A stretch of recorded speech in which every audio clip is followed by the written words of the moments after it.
Hey guys, welcome back to another episode. In the previous episode, we added a couple of the little mushroom corals. So just to kind of show you guys first how those are going, these two are just beautiful. The other one fell down in that crack right there, but I have been hesitant to just touch anything just because, the less you can stick your hand in the tank, the better off you are. So we just kind of let him, just hang there for now. I will, of course, move him right now so that we can get him into a better spot. But yeah, these three Recordia here are doing super awesome. On the other side here, I'm still trying to figure out where exactly I'd like these to stay, but the Rhodactis we have right here are doing amazing as well, as you can see. And then of course all the little jawbreakers and additional mushrooms right here are also doing super good. So that's nice. One thing to note, you can kind of see it here, is I actually do have some algae blooming now, which is awesome. That's normal, especially with a brand new tank. The biggest thing is that, algae is normal. It's going to happen, but I don't want it to turn into, for example, like dinos, or like cyano, for example, something crazy that could end up destroying the tank. So just because there is a little bit of brown algae doesn't quite mean anything. It could just be, the bacteria and just life in here is trying to create some type of like equilibrium, which is good.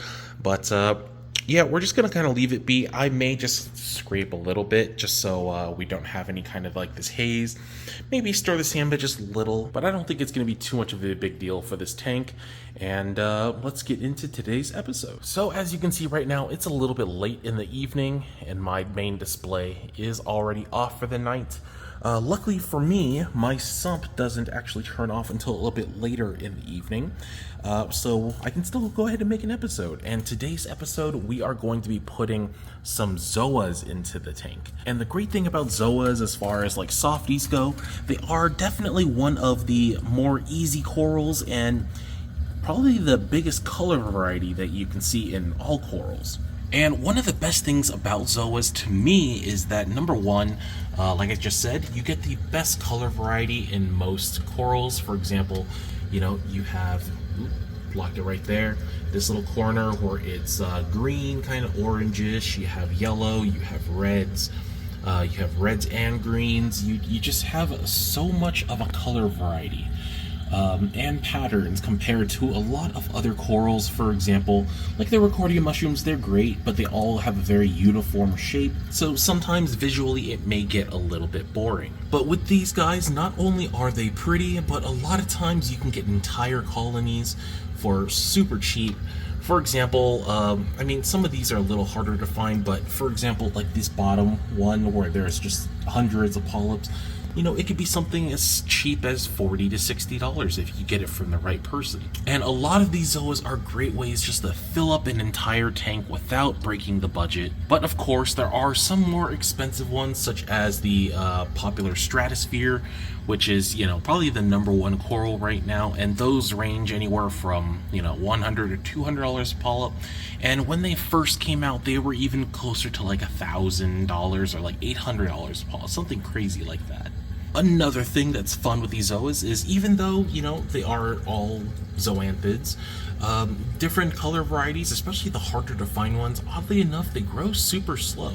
So for example, this one right here is called a Little Shop of Horrors, and it's pretty slow. I would say it maybe does one polyp every month or two, versus something like this red one right here, the one that's solid red in the middle. This one I've been able to do like entire rocks in just like a month or two. For example, this frag was cut off of one I have in my main display right here. It's one of these rocks, but it's an entire colony. I've already gotten rid of a colony, and it just grows exponentially, which is super awesome just because, it gives you good full color, but it grows like a virus, so you do have to watch out sometimes. And then we have other ones, for example, like these right here, which are called Bowsers. They're super nice. They're red on the outside, yellow on the kind of outer rim, and then green in the middle. Super nice corals. I've had these for almost a year already. Started at 1 polyp and I'm only at 5. Now, your mileage may vary with a lot of these corals. Some people have really good growth with them and can grow out entire colonies. But to, each person is always just a little bit different, and you just kind of have to try them out and see kind of which ones work for you. Now, for today's introduction of Zoas, we are going to add a couple colonies to the brand new Red Sea Peninsula. The ones we're going to go with are these 2 rocks here in the corner. The one on the left has ones that are called blue hornets, some Yodas in the back left, and then I think the ones that are orange are called blue-eye blondies. Like I had mentioned just moments ago, we do have the Bowsers on this rock. We'll introduce that as well. And I do want to introduce a lot of these just because they're on their own rocks already, which makes it easy to place. And also the rocks, they add more bacteria. More bacteria, more wind. And the other ones, I believe we're going to do a couple of these red hornets, which is the 2 on the, I guess it would be the top and the bottom. We will be adding that red colony. This one right here, which is super nice, I actually just got that recently. It's like a hot pink outer rim and then a nice glowy center. I don't know what they're called, but they just stand out so much I kind of had to get them. And then lastly, we have this big colony right here. I just want to put something nice and big and, already grown out into the sand bed. So I think that would be a great option. All of these corals, they do have their different growth rates. So it would be kind of cool to see how they grow out. The big colony grows out super fast versus, like I mentioned, the Bowsers haven't done anything for me in this sump, unfortunately. But, maybe if we get them over to the new tank, which is just a little bit different, it might work out better. So we're going to go ahead and move these guys into the new peninsula, get them arranged, and we'll see how it looks like. All right, so it's been about 2 days since I've gone ahead and put these Zoas into the tank. For the most part, they're just kind of chilling on their sand beds in their own rocks. Then there's a, couple that are just hanging out on the rocks themselves, but they are all doing pretty good. We have this little colony right here, these beautiful little hornets right here. Look at that color, that's just cool. And then we have these little Bowsers. Hopefully they do a little better in this tank. I mean, they didn't do well in my main display, so it doesn't hurt to give it a shot to see if we get a little better growth here. The other 2 have grown super well in my other tank, so they should do just as good in this one. And then I did actually happen to stop by my local fish store, and we picked up 4 more frags of Zoas. They were one of those 4 for $20 deals, and they're pretty decent. So we have these, which have a yellow center. They're called, I believe, scrambled eggs.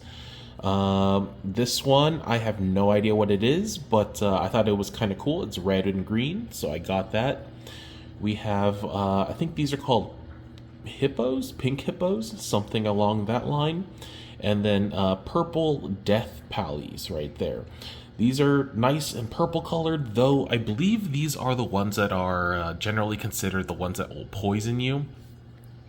I'm not exactly sure, but you're better off just assuming that all Zoas, really all coral in general, is poisonous. I think you're better off, thinking of it that way, so you don't, you take caution just being in your tank.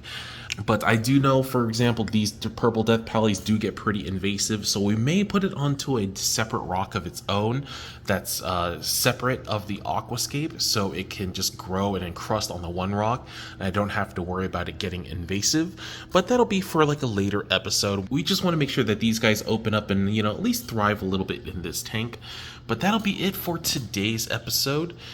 Hopefully all these Zoas do super well in this tank, and in the next episode we will most likely be adding a cleanup crew. As you can see, we have a little bit of brownness starting to grow on the tank from all the additional coral being put in here, all the additional bacteria, so algae was bound to happen. But we will most likely be adding a cleanup crew, and hopefully you'll join me in the next episode and see what I get.